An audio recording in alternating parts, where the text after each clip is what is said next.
Bonjour à toutes et à tous, c'est Hermès, j'espère que vous allez bien, bienvenue dans les rois du Bitcoin. Aujourd'hui on a plein de choses à se dire, ça va peut-être durer un peu plus de 30 minutes, mais ça vaut le coup de rester jusqu'à la fin. On va parler Bitcoin, je vous l'avais dit, peut-être un peu plus court terme pour essayer d'identifier des dynamiques internes, c'est très intéressant. John, tu as répondu au petit questionnaire des rois du marché, je te remercie. Par contre je t'ai perdu sur le Discord, donc si tu peux m'envoyer un petit message privé. Merci d'avoir répondu au questionnaire, mais je t'ai perdu. Je vais répondre à plein de questions. Humfire Motif Doc. Oui, on va modifier la petite documentation des rois du marché vendredi parce que Humfire m'a fait un retour. C'est un membre confirmé du Discord expérimenté. N'hésitez pas à aller vous imprégner de ces échanges. Je le ferai vendredi. Nascaz, merci infiniment également sur le Discord. Tu nous as fait un super texte sur le mindset et la psychologie du marché. Très franchement. Venez juste lire ça sur le marché ou faites pause sur la vidéo YouTube juste pour lire le Nascaz. C'est une personne qui a plusieurs années, voire dizaines d'années d'expérience sur les marchés financiers et qui nous fait un plaisir de nous partager sa psychologie et son mindset. Je pense qu'à terme, ce petit salon sera l'un des plus importants ou en tout cas le plus actif du Discord. En tout cas, je l'espère parce que 80% du travail, c'est de la psychologie sur les marchés financiers, que ce soit du court terme, du day trading, du moyen terme, du long terme ou du holding. Merci beaucoup Nascaz pour ça. Membre confirmé, expérimenté.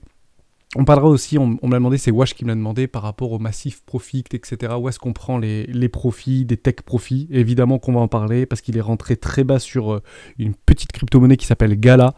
Je lui ai répondu en privé, mais j'ai vraiment envie de vous le partager, c'est super intéressant. On parlera de dominance BTC, on parlera de plein de choses, de plein de petites crypto-monnaies par rapport à des petites erreurs. Lorsqu'on arrive psychologiquement sur les marchés, qu'on a envie très très vite d'agir, parfois on agit dans la précipitation, sans organisation, sans prise de recul, et on fait des petites erreurs. Et lorsqu'on est embarqué dans une chute sur les cryptoactifs, que fait-on? On en parlera, ce membre me l'a partagé, moi je partagerai aussi une petite expérience sur Zilliqa. Ça va être peut-être un peu long, mais c'est super intéressant, on en parle maintenant. Je commence par Coinalyse, très très intéressant Coinalyse, parce qu'on voit que le ratio long-short continue à augmenter. Est-ce que ça veut dire que ça va cracher? Pas du tout, pas du tout. C'est pas parce que le ratio long-short, on le voit ici qu'il augmente, ça veut dire qu'il y a plus de comptes en levier d'achat. On voit l'open interest qui continue à augmenter, donc on a l'impression que c'est de plus en plus d'achat. Or, en parallèle, on voit que le funding a toujours une tendance décroissante. Ça veut dire que mais même si les comptes, entre guillemets, c'est plutôt des comptes sur Binance, sont de plus en plus majoritairement en longue, peut-être que sur FTX ou sur d'autres exchanges, c'est peut-être plus en short. Malheureusement, je ne le vois pas. Par contre, on voit également que nos spreads continuent à descendre, voire parfois arrivent dans la négativité. Bon, très franchement, on est en ban range, on a même cassé en dessous des 57 300 $ notre ban range, donc on commence à travailler en dessous de notre range. Donc bien évidemment que tous les rebonds techniques sont des opportunités de short maintenant, puisque la dynamique court terme en daily, on l'a vu hier, est passée baissière, d'accord? C'est une dynamique baissière. Donc on voit qu'il y a des gens qui commencent à shorter de plus en plus. Ok, est-ce que parce qu'on voit le ratio long-short continuer à augmenter, est-ce que ça veut dire que ça va baisser? Pas nécessairement. On revient un petit peu en parallèle juste ici, je ne sais pas si vous vous souvenez, c'était en février 2021, on voit ici que le cours continue à baisser, on voit également ici que le lien sur rechange continue à augmenter. Or, même s'il augmente, même si ici nos spreads étaient très élevés, comme ici nos spreads étaient très élevés, le cours a que très peu retracé, 27% quand même, et a continué à faire des plus hauts. Et ici on l'a bien vu qu'il y avait beaucoup de personnes qui étaient bearish. Ok, les personnes étaient bearish alors que le ratio était long, etc. Que les spreads continuaient à exploser, que le funding explosait, etc. Bah ouais, mais bon, si les gens ils sont chauds pour appuyer sur la gâchette des leviers, eh ben on part et on partira voir de nouveaux sommets, comme le Bitcoin l'a fait. Je vous rappelle qu'ici on avait fait un ATH sur les 40 000 $, on est venu chercher ici un point haut à 60 000 $. Donc le Bitcoin en quelques semaines a pris plus 20 000 $ alors que le monde, entre guillemets, était relativement bearish, mais les ratios et les indicateurs techniques nous disaient que c'était plutôt haussier, et que c'était justement trop haussier. D'accord? Donc on peut très bien, à un moment donné, partir vers le haut ici, faire des structures de marché, peut-être aller voir nos 50 000 $, faire des structures de marché, aller un petit peu plus haut, et à un moment donné, qu'est-ce qui se passe? Bien évidemment qu'on ne va pas faire gagner tout le monde, ok? On va se prendre le retour de bâton, ce que j'appelle moi les vaccinations. Donc, et bien évidemment, que que si on commence à partir très fort avec des petits dips sur une continuation de tendance totalement logique sur du moyen terme, et évidemment qu'à un moment donné, on viendra probablement chercher ces futurs millionnaires. D'accord ? Mais ce n'est pas parce que les ratios long-short continuent à augmenter en faveur des acheteurs agressifs, en levier, etc., que le cours va nécessairement chuter. Attention à ce biais psychologique. Pourquoi je dis ça ? Très intéressant sur le Scalped Index, c'est qu'on voit que sur cette petite bougie rouge, on vient de casser notre range par le bas. D'accord, c'est confirmé, la dynamique est baissière, pas de problème, à court terme. Ça ne veut pas dire qu'on va aller sur 30 000 $. On voit ici que la peur revient sur les marchés. Wow ! La peur revient sur les marchés. On est quasiment aux ATH, on est en train de travailler sur résistance. Évidemment qu'on n'achète pas sur résistance, mais rappelez-vous que juste avant ici, en février, janvier-février, on était beaucoup moins dans la peur. D'accord ? On était beaucoup moins dans la peur alors que le Bitcoin prend plus 20 000 $ en 2 mois. Ok ? Donc ici, on était beaucoup moins bearish que ici. Le plus probable, c'est quoi ? Puisque généralement Bitcoin et les marchés financiers font le contraire de ce que la majorité pense, on voit sur le Fear and Greed que la majorité est plutôt dans la peur, probablement à voir à très court terme, si ou pas dans les prochaines semaines, Bitcoin nous propose un nouveau plus haut. À voir. Ça n'empêche pas un petit retracement.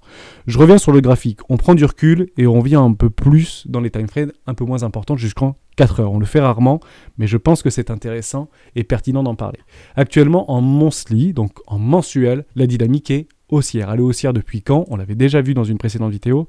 Depuis ici, sur cette bougie-là, d'accord, où on vient sur notre MACD clôturer une énorme structure en double bottom en mensuel. À partir de octobre 2020, la tendance en mensuel sur Bitcoin est haussière, point barre. Très long terme, c'est haussier, aucun souci. En weekly, on en est où ? Weekly, je ne vais pas vous mettre ça. Hop, je reviendrai un petit peu après sur la fractale. Est-ce que la dynamique est plutôt haussière ou est-ce que la dynamique est plutôt baissière ? La dynamique est totalement haussière, d'accord ? On fait des nouveaux sommets, on fait des pullbacks ou des retracements, pas de problème. Peut-être venir rechercher notre ligne de coup ici, sur les 53 000 $, parfaitement réaliste. Notre MACD nous dit quoi ? Notre MACD nous propose une dynamique totalement haussière. On a cassé ici sur notre ligne de coup. J'aurais aimé, moi, un cross des zéros. Pas grave, on peut pas tout avoir dans la vie, mais la dynamique en weekly est totalement haussière. Point barre. Ok, on est ok avec ça. C'est haussier. Maintenant, si on vient en daily. Aïe, là c'est un peu plus compliqué. La dynamique en daily, donc la dynamique court terme, est malheureusement baissière. On le voit très bien ici avec ce M-top qu'on avait déjà confirmé dans les précédentes vidéos. Donc malheureusement, tous les retracements sont menés à être shortés. D'accord ? Dans une dynamique baissière. À quel moment on verra si oui ou non cette dynamique est inversée ? C'est extrêmement simple. C'est lorsqu'on verra une structure en double bottom, comme ceci, d'accord, se confirmer. Ok ? Malheureusement, dans la nuit, on a fait un nouveau plus bas. Je vais vous enlever ça. Je vais aller sur un autre graphique. C'est un peu pénible. Je vais aller là. Je pense qu'ici, c'est bon. Yes. Ok, on va regarder celui-là. Donc, on avait bien vu qu'on était dans notre range. Et ici, on l'a cassé par le bas. On travaille sous notre range. On a fait un plus bas ici, sur notre petite mèche. Vous le voyez juste là. On a fait un plus bas. Par rapport au précédent lot, on fait un plus bas, plus profond que le précédent. Bon, la dynamique est baissière. Est-ce qu'on est parti chercher notre zone de rechargement de vente logique ? La réponse est non. Bon, peut-être que des gens qui vont vendre sur la course ici et accélérer la descente, qui sait ? D'accord ? Il y a beaucoup d'ordres qui attendent sur les 53 000 $. Est-ce que ça veut dire qu'on n'ira pas ? On peut tout à fait y aller. L'objectif, c'est que la majorité n'achète pas les 53 000 $. L'objectif, c'est que si beaucoup de personnes attendent les 40 000, c'est qu'on n'y aille pas aux 40 000. Ok ? Là, pour l'instant, c'est parfaitement sain et parfaitement normal d'avoir ce type de retracement. On l'avait vu parfaitement ici. Je vais passer en 4 heures maintenant. Très intéressant. Donc la dynamique baissière, on est d'accord, dynamique baissière, également sur notre MACD. Ici, on l'a bien vu. Un précédent top, un autre top, une structure en double top, en daily. D'accord ? Dynamique totalement baissière ici, court terme, en daily. Ici, pas de problème. On passe en 4 heures. Et là, j'ai vu passer dans les commentaires et un petit peu sur le Discord, etc. On est redevenu, il y a une divergence en 4 heures, etc. Qu'est-ce qu'on fait, Hermès ? Ça va remonter, ça va remonter, ça va remonter. Soyons précis, on va rentrer dans l'hyper-précision. Je vais tout effacer. Et en effet, il y avait une structure ici de divergence, ok, court terme, en 4 heures. Donc on voit bien ici que notre MACD en fait augmente, il est croissant. Or ici notre cours est décroissant. On le voit bien ici. Donc divergence ici confirmée. J'aurais aimé, vous le savez, hein, avoir le petit cross des zéros. J'aurais préféré que ça fasse quelque chose comme ça. Et derrière qu'on revienne après travailler. On ne l'a pas eu, mais on peut dire que ici la dynamique a été confirmée en 4 heures. Or, je ne sais pas si vous le voyez. Juste ici, on a un plus haut sommet, un plus bas sommet plus bas que le précédent, avec un petit cross des zéros. Et ici, malheureusement, notre dynamique en 4 heures redevient baissière. C'est très subtil, d'accord? Mais en effet, ce type de choses vient de se faire annuler par ce type de choses. C'est difficile à accepter, mais c'est comme ça que ça fonctionne sur les dynamiques internes. Voilà, donc la dynamique en 4 heures, bah, malheureusement, comme en daily, est totalement baissière. Donc cette divergence potentielle précédente a été annulée par cette dynamique baissière. Tout simplement. Qu'est-ce qu'on aurait voulu voir? Bah, c'est très simple, éventuellement, chose comme ça, un petit cross des zéros et que ça reparte comme ça et pourquoi pas venir casser les précédents sommets. Et à ce moment-là, on aurait pu voir éventuellement un retour dans le range. Non, là c'est malheureusement à court terme baissier. Donc qu'est-ce qu'on attendra? Un retour de dynamique. Est-ce que ça veut dire qu'on peut aller dans le néant? Pas nécessairement. Par contre, il y a des objectifs de prix qui sont totalement réalistes et on en reparle. Hein. C'est ici nos 53 000 $. Pourquoi les 53 000 $? Parce qu'on arrive sur une ligne de coût qui est juste magnifique. Okay, on arrive dans nos volumes profile. Je vais aller le chercher, je ne sais plus où c'est. Juste là, voilà. On arrive dans des trous du volume profile. Je vais le remettre en daily. Donc moi, j'aime bien les confluences. Hein. Vous voyez ici un magnifique trou dans le volume profile. Totalement possible qu'on aille faire ici un petit peu de travail sur le cours et de repartir très fort.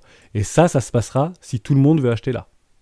D'accord? Si vous voyez qu'on arrive ici, ça continue à être piégé, si beaucoup d'acheteurs agressifs a été piégé et commence à vendre à perte, ici, et qu'il y a beaucoup d'autres qui sont en train de matraquer juste là, bah on n'ira pas là. Hein, on ira probablement faire des nouveaux plus hauts. Et pourquoi je dis ça? Parce qu'on le voit très très bien sur Kingfisher. On va le reprendre tout de suite et je l'ai partagé encore ce matin.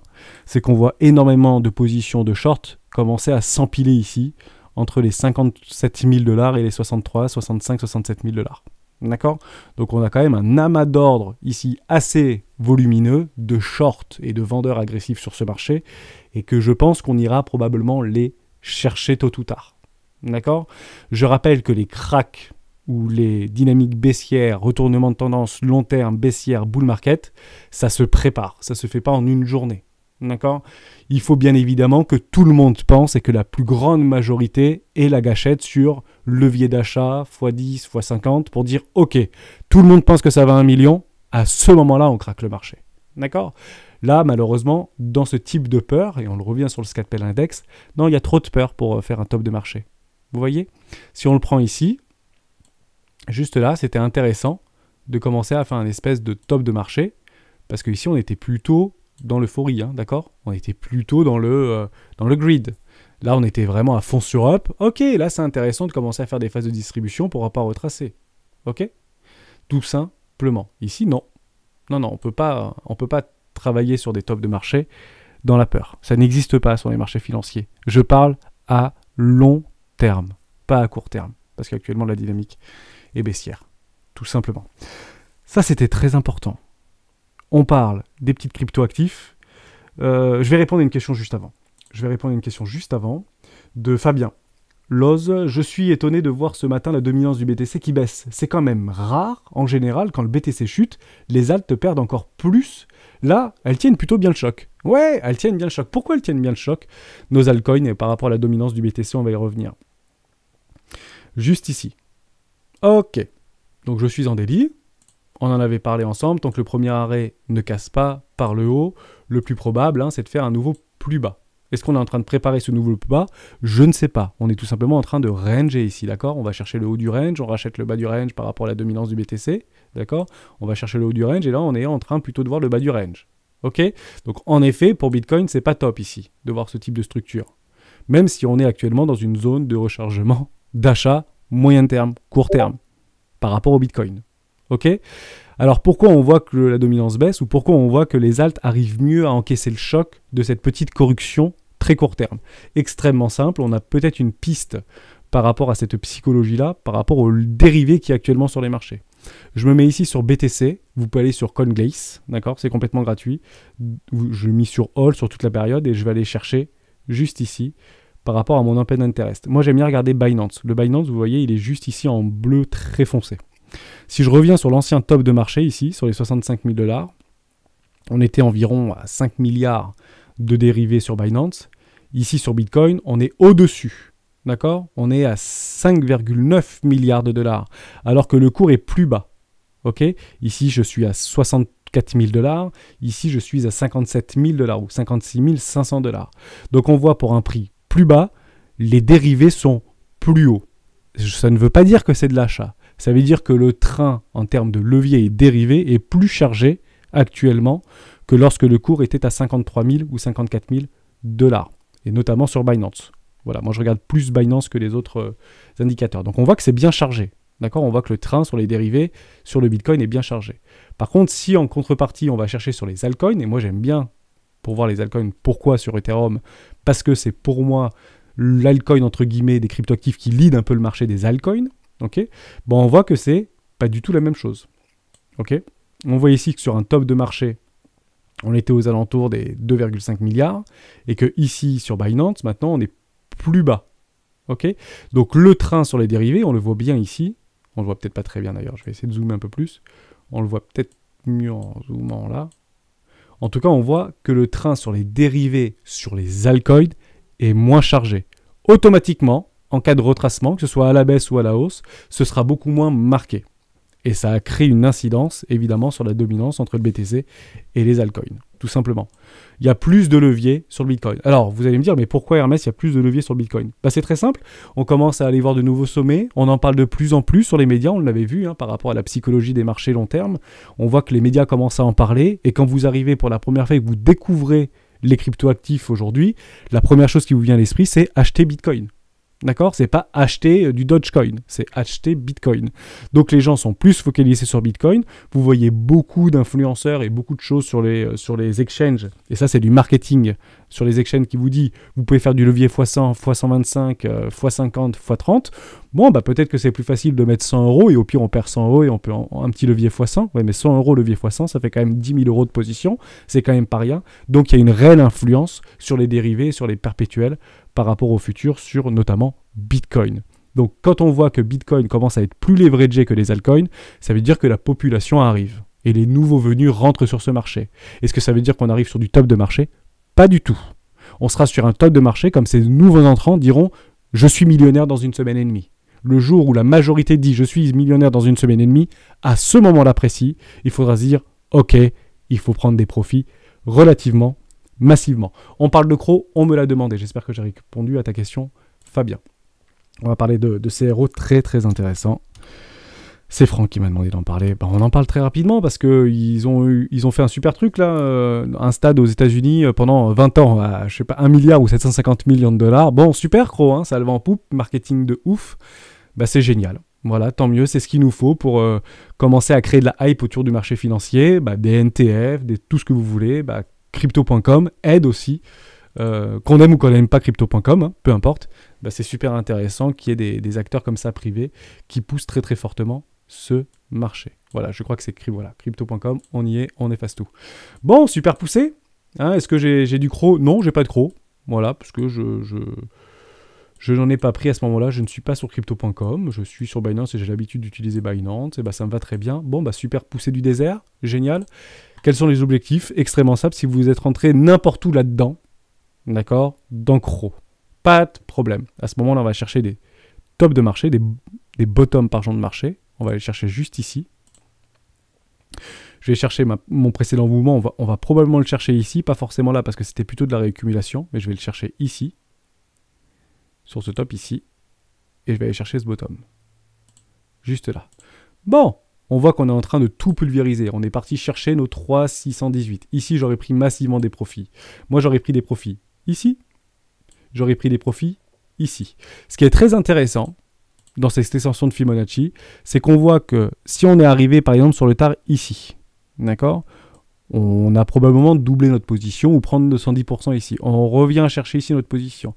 Et sur cette gros pic là, on ne vient pas chercher nos 618. D'accord? C'est très intéressant parce qu'en fait, beaucoup ont acheté ici et beaucoup sont déjà sortis. Donc, les derniers arrivés, premiers sortis. Et le fait qu'on revienne chercher ici nos 1,618, ça crée énormément de frustration sur les personnes qui sont entrées sur le tard ici, qui ont vendu ici. Donc, j'achète ici, je vends ici, je vois ça, je suis dégoûté, je mets encore plus de levier pour pousser encore plus le prix plus haut. Parce que j'avais raison. L'objectif sur les marchés, ce n'est pas d'avoir raison. Donc, en somme, ceux qui ont acheté ici avaient raison. D'accord? Mais ils ont perdu parce qu'ils ne sont plus dans le marché. L'objectif, c'est pas d'avoir raison, c'est de gagner. Donc moi, Franck, je prendrai massivement des profits ici. Pour ceux qui sont arrivés sur le tard, on peut prendre une autre extension de Fibonacci par rapport à la dernière structure de marché. D'accord? On peut dire ici, sur la structure long terme de marché, parce que là, il y avait des jolis W en weekly. D'accord? 3, 8, 2, on y est un peu. C'est quand même assez impressionnant, cette histoire. On vient exactement chercher nos 3, 8, 6. Bon, ici, il faut prendre des profits, hein, Franck. Moi, si vous êtes ou si tu es sur Crow, ouais, c'est chirurgical. Ça vient vraiment le chercher. J'ai pas dû très bien le prendre, mais il y a eu un joli rejet sur ces mèches-là. Cette mèche-là, très très gros rejet sur la mèche rouge, là, ici. C'est parti fort en bas. D'accord? Bon, prise de profit totalement logique. Des baleines, je vous le dis en mille, des baleines prennent profit ici. Est-ce que ça veut dire que si des baleines prennent profit ici, que le cours va faire ça et va faire ça? Pas du tout. Le cours peut très bien faire ça et faire ça. Totalement possible. Ok? On a un joli prix psychologique à 1$. Est-ce qu'à 1$, fin de partie, rappelez-vous sur le Dogecoin, quand il était à 0,0001$, il y avait plein d'influenceurs, il y a 1 an et demi de ça, qui disaient, imaginez si le Dogecoin est à 1$, le truc qui part dans la lune, c'est incroyable, vous faites x 10 000, ou je sais pas quoi. Bon, on vous le fait en 1000. On va sur Dogecoin. Voilà, j'ai répondu à ta question sur crypto.com.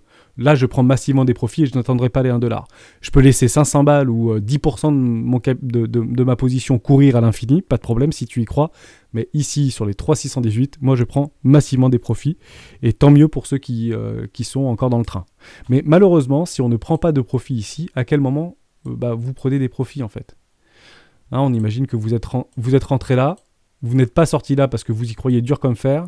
Ici, vous vous retrouvez là. C'est quoi votre psychologie? Si vous vendez pas là, vous vendez quand en fait? Vous vendez jamais? Si, vous vendez. Je veux vous dire où est-ce que vous allez vendre.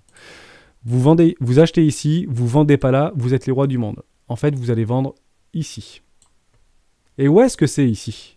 Parce que vous allez vous dire, ouais, mais c'est pas grave, j'ai gagné de l'argent. Ouais, mais l'objectif, c'est pas de gagner ça. C'est dommage de pas profiter de cette hausse là. D'accord? Là, il y a les baleines, ils sont en train de vendre ici. D'accord? Ça peut monter à 3$, 10$, pourquoi pas.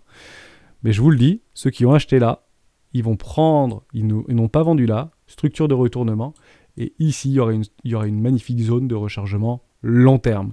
Donc ceux qui ont acheté là, qui n'ont pas vendu là, mais qui n'ont pas vendu sur la montée, ils vendront ici, à moi, si je suis intéressé par CRO, qui rachètera du CRO. Aujourd'hui, ce n'est plus possible. Je reviens juste sur Doge, comme ça me fait ma petite transition, c'est très très pertinent. N'importe où, Binance, ouais, je pense qu'on a l'historique. Voilà, c'était ici, là. Bon, peut-être que Crow, il est en train de nous faire la même chose, d'accord? Qui sait, Peut-être qu'ici, il y a Crow qui est en train d'être là, et derrière, ça va repartir, ou peut-être que Crow, il est ici, Voilà, c'est plus comme ça, Crow, il est plutôt là. Derrière, ça va faire un gros flush. Donc, les gens qui ont acheté ici, ils vont déjà vendre ici, tant pis pour eux. Derrière, ça repousse très fort, et regardez où est-ce que ça s'est arrêté. 0,76 centimes. Ah, tout le monde avait la vue sur 1$. Bon, aujourd'hui, qui c'est qui vend? Je pense que les gens qui vendent ici, c'est les gens qui avaient acheté par là ou qui avaient acheté ici. Voilà, tout simplement. Ils vendent ici parce qu'ils disent, bon, ce truc est mort, maintenant on va sur du Shiba. Bon, j'ai perdu sur Dodge, mais je vais gagner sur Shiba. Et Shiba fera la même chose, et je vous rassure tout de suite, toutes les cryptos feront la même chose. Je peux vous dire que Solana, à terme, fera la même chose que ça. Parce que tous les actifs font ça. Google l'a fait, Amazon l'a fait, je le répéterai jamais assez. Les marchés se répètent continuellement d'année en année. Sur les cryptoactifs, c'est juste plus court que sur les marchés traditionnels, mais ça fera la même chose que ça. Donc vous voyez ce petit prix psychologique d'1$, Dodge à 1$, il n'y est jamais venu. Est-ce que ça veut dire qu'il n'ira jamais? Pas du tout. Pourquoi? Parce que si je viens chercher mes fibos d'extension, d'accord, par rapport à ces précédents bottoms, mon 1,618 est sur les 1,37$. Voilà. Donc si Hermès, il prend du Doge ici parce qu'il y croit, parce que le fondamental de Doge commence à revenir grâce à Elon Musk qui apparemment met des équipes dessus où il y a des développeurs sur Doge, super. Donc ici les gens qui achètent massivement, donc là c'est des baleines. S'il n'y avait pas de baleines qui achetaient ce marché, ce Doge serait à 0. Ok? Je vais peut-être un peu plus zoomer parce qu'on le voit très très mal. Donc ici, on voit bien qu'il y a des gens qui ne veulent pas que Doge aille plus bas. Est-ce que c'est Elon Musk qui rachète? Est-ce que c'est des copains Elon Musk qui rachètent? J'en sais rien. En tout cas, si les baleines voulaient vraiment racheter plus bas, le cours irait plus bas. Donc ça veut bien dire que Doge est intéressant aujourd'hui, si vous êtes intéressé, bien évidemment, pour un investissement moyen-long terme. On est parfaitement dans une zone de rechargement d'achat. D'accord? Et bien éventuellement, prendre des profits ici. Et les gens qui ont acheté ici, c'est ça la psychologie, ils vont dire... Je vendrai à 1 euro. Non, ils n'ont pas vendu à 1 euro. En fait, ils ont déjà vendu ici, les gens qui sont arrivés là. D'accord? Pourquoi? Parce que vous avez pris dans la bougie et dans les dents, moins 75%. Psychologiquement, c'est difficile. Si vous avez mis une somme substantielle ou si vous êtes fortement engagé sur les marchés parce que votre frère, votre copain, votre cousin a dit Doge, c'est génial, Elon Musk, c'est le monde. Malheureusement, quand vous prenez moins 75% sur une somme d'argent que vous n'êtes pas prêt à perdre, vous ne pouvez pas résister. En fait, la Doge, dans votre esprit, vous le voyez à 0,1. Voilà, c'est une arnaque. Le problème, c'est que vous serez probablement en train de dire que c'est une arnaque lorsqu'il reviendra sur les 1,40$. Voilà. Ici, on n'achète pas. Ici, on n'achète pas. Ici, on achète. Si on est intéressé par Doge, renseignez-vous sur le fondamental. Je parle de quelque chose de très important. Non, je vais parler de Gala, de notre ami Wash. Il voulait qu'on en parle. Et après, je vous parlerai d'un truc super important. Binance. C'est là. Mince, je sais plus où est-ce que j'ai mis mes petites annotations. USDT? Oui, super. Donc, notre ami Wash est rentré dans Gala. Super, je vous montre sur CoinMarketCap. Pourquoi CoinMarketCap? C'est là où, en fait, j'ai un maximum d'historique. Donc, on est d'accord qu'il y a des gens qui ont acheté ce truc à 0,00003 centimes de dollars. On va dire 0, hein. D'accord? On va faire plus simple. Donc, il y a des gens qui ont fait x 10 000%, là. Ok? Pas de problème. Donc, j'ai mis mon retracement de Fibonacci, on est d'accord, ici, sur les zéros, puisque ce truc était à 0,0001$. Derrière, je vais aller chercher mon précédent top de marché, ma réaccumulation, et le machin part. Donc, regardez où est-ce que je suis. Actuellement, j'arrive sur mes 2,618, et je l'ai méché. Et on le voit bien, hein, qu'à chaque fois, sur des retracements d'extension Fibonacci sur les 1, le cours travaille. Sur les 1,618, le cours travail, on voit bien qu'il s'est arrêté ici. Hein. Il s'est arrêté sur les deux dans cette zone-là. Donc je prends des profits ici. Là, je reprends des profits ici. Et je reprendrai des profits ici. Je m'explique. Trop tard pour rentrer sur Gala. Ok? C'est comme sur Crow. Trop tard. On attendra des retracements. J'ai investi dans cette zone ici. Parce que j'y crois dur comme fier. Ça a été listé sur Binance, etc. Super. Derrière, je mets 1000$ sur une énorme structure de continuation, même si c'était un petit peu chaud patate, hein, d'accord, mais je mets 1000$ ici. Bah, ici, je vais prendre un take profit et je vais sortir entre 50 et 80% de ma position. D'accord, on est d'accord que ici, sur mon premier take profit, ça fait 170, 180%, 200%, hein, grosso modo 2500. Je mets 1000, ici je me retrouve à 2500. Bah, je sors 50%. Donc j'ai bien 2500€ dans ma poche. J'irai voir ailleurs, d'autres structures de marché intéressantes sur d'autres altcoins, et je laisse courir 1250$.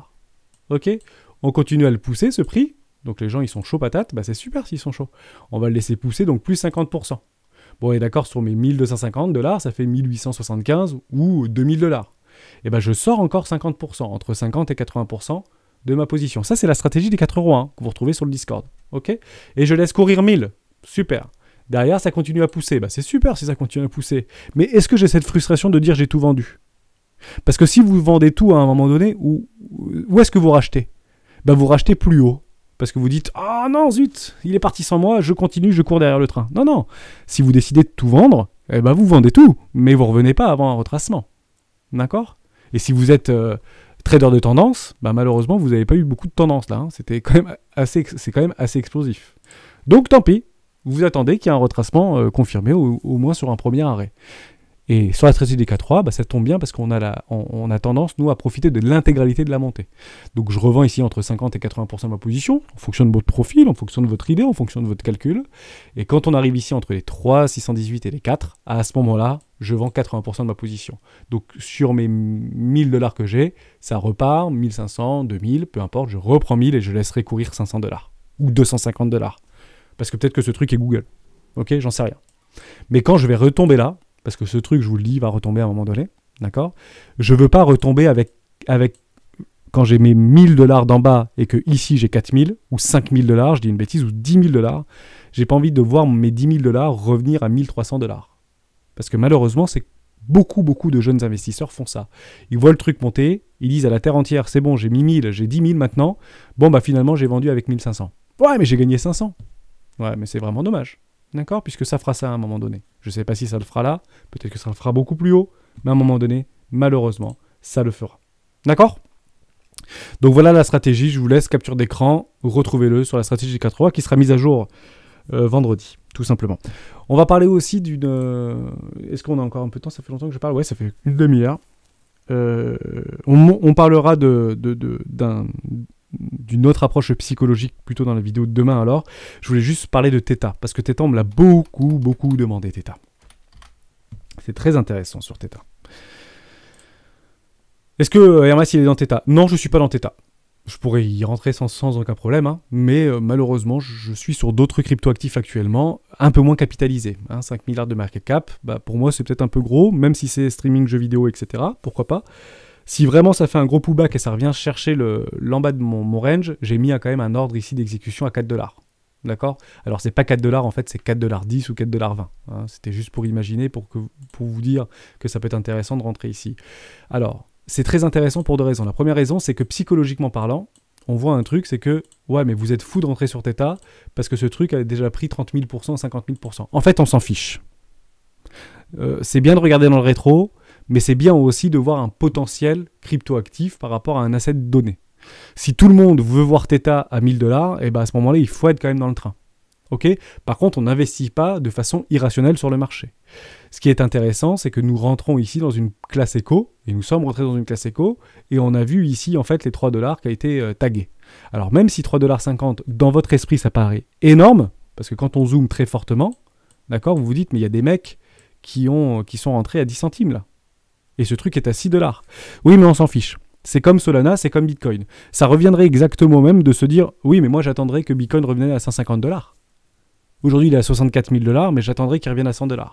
Est-ce que c'est impossible que Bitcoin revienne à 100 $? Je ne vais pas m'aventurer sur ce terrain-là, mais rien ne l'empêche, ou en tout cas, rien ne l'interdit. Exemple, un groupe d'individus craque le protocole Bitcoin, ce qui est aujourd'hui jamais arrivé, mais arrive à créer 20 millions de Bitcoin.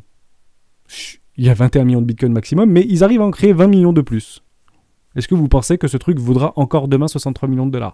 Non, il ne vendra plus 63 000 $, il vendra 2 $, en fait, le Bitcoin, voire moins, tout simplement. Ce n'est pas arrivé, je ne pense pas que ça arrive, c'est pas ce que je suis en train de dire. Je dis juste que toutes les potentialités sont possibles, tout simplement. Mais ne regardons pas sur la valeur d'un actif à un moment de l'été. Pourquoi? Parce que ici, tout le monde s'en fichait de Theta. D'accord? Donc ici, il y a des gens qui ont acheté, très bien, il y a des baleines qui ont acheté, des mastodontes qui ont acheté, qui ont repoussé le prix, qui ont repoussé le prix, qui ont repoussé le prix. Par contre, les retardataires, on leur donne une possibilité de rentrer. Est-ce que demain, Theta ne peut pas être valorisé, je dis une bêtise, 1000 milliards de $? Qui sait dans 5 ou 10 ans? En tout cas, si vous êtes intéressé par Theta, ce n'est pas une mauvaise solution d'investir ici. Pour moi, il y a d'autres cryptoactifs qui sont peut-être plus intéressantes, mais je me dis de mettre 0,4% de mon capital ou 0,5% de mon capital sur Theta sur les 4 $, je ne pense pas que ce soit une mauvaise solution. D'ailleurs, j'avais mis 5 milliards, mais peut-être que maintenant c'est beaucoup plus d'ailleurs sur Theta. Pourquoi? Parce que la stratégie des 4 rois dit OK pour acheter en classe éco, tout simplement. Attendre une structure, voilà, 5 milliards de market cap, c'est super. 100% dilué, 1 milliard de jetons ou 1 milliard de jetons, super. On rentre dans ma classe éco, ok, super. Je suis très heureux qu'il y ait des gens qui ici ont pris des profits, d'accord, sur toute cette montée. Voilà. La question est de savoir, ah oui, biais psychologique très important aussi, est-ce que vous pensez que les gens qui ont acheté ici, ou les professionnels, investisseurs, hedge funds, etc., qui ont acheté ici, n'ont pas pris de profit ici? Je peux vous garantir qu'ils ont pris des profits ici. D'accord? Ils les ont pris, les profits ici. Ne soyez totalement rassurés. Les professionnels ont déjà pris massivement des profits. Ok? Bon, quand il n'y a plus d'acheteurs sur ce marché, que fait le cours? Bah, il descend, tout simplement. Et les gens qui ont acheté ici, qui ont vendu ici, où est-ce qu'ils rachètent? Ici. Ok? Tout simplement. Voilà. On finira cette vidéo là-dessus. J'ai fait le tour. On parlera d'autres choses demain sur plein de petits cryptoactifs super importants. Et je répondrai aussi à Dal Orv demain. Pas de problème par rapport à est-ce qu'on doit attendre les 20 000 $ sur Bitcoin. On y répond demain. Merci à toutes et à tous d'avoir suivi cette vidéo jusqu'au bout. À demain dans les World Bitcoin. Ciao!